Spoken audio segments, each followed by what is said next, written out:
అలైకుం వరహమతుల్లాహి వబరకాతుహు.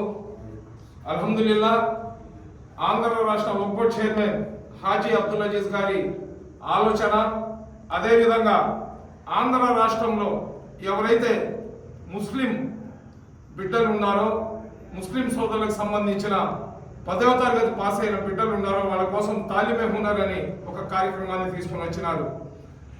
దాదాపు మాకు ఊహ తెలిసినప్పటి నుంచి ఒక్కోటి ఆస్తులు అన్యాక్రాంతం అవుతున్నాయి.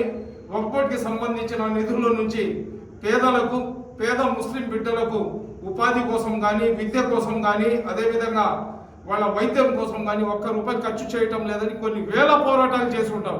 కానీ ఈరోజు మేము చేసిన పోరాటాలకు ప్రతిఫలంగా ఈ విధంగా కూడా ఒక్కోటి వాళ్ళు చేయగలరా అనే ఆలోచన కలిగే విధంగా హాజీ అబ్దుల్ అజీజ్ గారు రాష్ట్ర ముఖ్యమంత్రి గారికి, అదేవిధంగా లోకేష్ గారికి, అదేవిధంగా నారాయణ గారికి తన మైండ్లో ఉన్న ఒక ఆలోచనను తెలియజేసినారు. ఆ ఆలోచన ఏంటంటే తాలిమే హునర్, అంటే బిడ్డలకు విద్య బోధించడం. ఏ విధంగా విద్య బోధించాలా? మన దగ్గర మదరసాలు ఉన్నాయి. ప్రతి ఒక్కరు కూడా విమర్శ చేస్తారు. ముస్లింలకు ఏదైతే ప్రపంచంలో ఉన్న విద్య వాళ్ళకు నేర్పించకుండా మదరసాల్లో వాళ్ళకు ఉర్దూ అరబీ చదివిస్తారు. వాళ్ళ చదువుకున్న తర్వాత ఎక్కడ కూడా భవిష్యత్తులో వాళ్ళకు ఆ ఉర్దూ అరబీ ఉపయోగపడే పరిస్థితి ఉండదు. కేవలం ఆఖిరత్లో జన్నత్కు వెళ్ళాలనే ఒక కళ చూపించి వాళ్ళకు ప్రపంచంలో జీవన ఉపాధులకు దూరం చేస్తున్నారనే విమర్శలు మేము చాలా విని ఉంటాం. ప్రతి ఒక్కరూ, ఏ రాజకీయ పార్టీలో ఉన్న నాయకుడు కూడా ఒక్కోటి ద్వారా వచ్చిన నిధులతో మా మైనార్టీ బిడ్డలకు న్యాయం చేయండి అని చెప్పి ప్రతి ఒక్కరు పోరాటం వాళ్ళ జీవిత కాలంలో చేసుకుంటారు. అయితే ఈ తాలిమే హునర్ అనే కార్యక్రమం ఏదైతే ఉందో, ఇది 10వ తరగతి పాస్ అయిన మా బిడ్డలకు కార్పొరేట్ కాలేజీలలో ఉచితంగా వాళ్లకు విద్య బోధించడానికి తీసుకుని వచ్చిన కార్యక్రమం ఇది. ప్రతి ఒక్కరూ क्या भाषा भाई बच्चा क्या करता है, भाई 10th पास हो गया, भाई पैसे नहीं बच्चे को टिका दुकान को भेजता हूँ.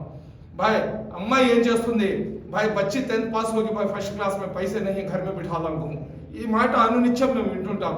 అయితే ఆ ఆలోచనను పక్కకి తీసి ఈ బిడ్డలకు ఉన్నతమైన చదువులు చదివించి భవిష్యత్తులో ఒక గొప్ప ఇంజనీర్ల లాగా, డాక్టర్ల లాగా, IAS, IFS, IRS, IPSలలో వాళ్ళు ఒక ఉన్నతమైన స్థానంలో పోయి ముస్లిం సమాజం పేరును ప్రపంచవ్యాప్తంగా తీసుకొని వెళ్ళాలనే ఒక ఆలోచనతో తీసుకుని వచ్చిన కార్యక్రమం ఇది. ఈరోజు IAS, IFS, IPS, IRSలలో ముస్లింల శాతం ఎంత అంటే 0.02%.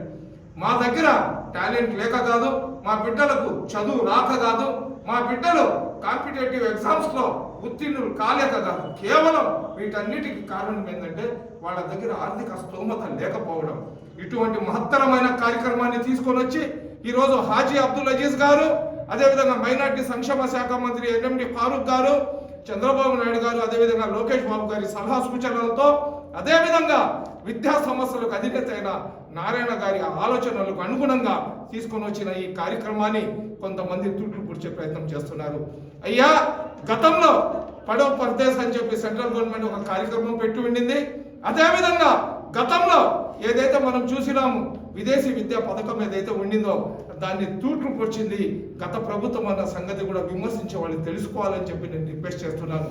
నేను రాజకీయం మాట్లాడడానికి, రాజకీయం చేయడానికి, విమర్శించడానికి, ఇంకొకటి చేయడానికి నేను చెప్పటం లేదు. అయ్యా గోవర్ధన్ రెడ్డి, 2 చేతులు ఎత్తి మీకు నమస్కరిస్తున్నాం. మా బిడ్డలను చదువుకొనివ్వండి. మా ఏదైతే ముస్లిం సమాజంలో నిరక్షరాస్యులు ఎక్కువ మంది ఉన్నారు, డ్రాప్ అవుట్స్ అంటారు. ఎందుకంటే 10వ తరగతి దాకా వచ్చి ఆర్థిక స్తోమత లేకుండా మా బిడ్డలు విద్యకు దూరమైన సంఘటనలు ఎన్నో ఉన్నాయి. మీరు ఒకసారి మీ గుండెల మీద చేయి వేసుకోండి. గోవర్ధన్ రెడ్డి గారు, మీ కాన్స్టిట్యున్సీలో మీరు మంత్రి లాగున్నప్పుడు లేదా మీరు ఎమ్మెల్యే లాగున్నప్పుడు ఎంతమంది ముస్లింలు మీ దగ్గరికి వచ్చి బిడ్డల చదువు కోసం ఏదైనా సహాయం చేయమని చెప్పి మీ దగ్గర చేతులు చాచిన సందర్భాలు మీకు గుర్తులేవా? ఈరోజు కేవలం ముస్లింలు చదువుకుంటే సమాజంలో అందరితో పాటు తమ హక్కుల కోసం పోరాటం చేస్తారనే ఒక ముందు చూపుతో మీరు ముస్లింల చేత కొట్లాటలు చేయించి ఈ కార్యక్రమాన్ని తూట్లు పరిచే కార్యక్రమం ఏదైతే చేస్తున్నారో దాన్ని వదులుకోమని చెప్తున్నాను. గతంలో మీ ప్రభుత్వం చేసిన పని ఇంకా మా గుండెల్లో ఉంది. ఏదైతే విదేశీ విద్యా పథకం ఉందో దానికి నిధులు ఇవ్వకుండా ఆ బిడ్డలు విదేశాల్లో ఇరుక్కుంటే వాళ్ళ తల్లిదండ్రులు రోడ్ల మీద జోలి పట్టుకొని అడుక్కున్న సందర్భం మీకు తెలియదా? అదేవిధంగా మక్బూల్ జాన్ అని చెప్పి హిందూపురానికి చెందిన మా ముస్లిం సోదరిమణి తన బిడ్డ చదువు కోసం కిడ్నీ అమ్ముకోవడానికి పర్మిషన్ ఇవ్వమని చెప్పి మీ ప్రభుత్వంలో పిటిషన్ పెట్టుకున్న సంగతి మీరు మర్చిపోయినారా? కాబట్టి నేను ఒకటే చెప్తున్నా, ఈ తాలీమే హునర్ అనేది చాలా మంచి కార్యక్రమం. దీనికి నిధులు ఎక్కడి నుంచి వస్తున్నాయని చెప్పి కొంతమంది అమాయకంగా అడుగుతున్నారు. ఎన్నో సంస్థలు ఉన్నాయి, ఈ సంస్థల్లో కోట్ల రూపాయల ఆస్తులు ఉన్నాయని చెప్పి మీరే ఒక పక్క చెప్తున్నారు. ఈ ఆస్తులను గతంలో ఉన్న ఒక్కొక్క చైర్మన్లు ఆ సంస్థలకు చెందిన వ్యక్తుల దగ్గర నుంచి తీసుకొని వాళ్ళు నోట్లో వేసుకునేవారు. కానీ హాజీ అబ్దుల్ అజీజ్ గారు హాజీ అబ్దుల్ అజీజ్ కి సల్లంగా చూడాలా, ఇతను నా డబ్బులు నోట్లో వేసుకోకుండా మా బిడ్డల జీవితాల్లో వేసే ప్రయత్నం చేస్తున్నాడు. కాబట్టి అటువంటి వ్యక్తికి సహాయం చేద్దాం.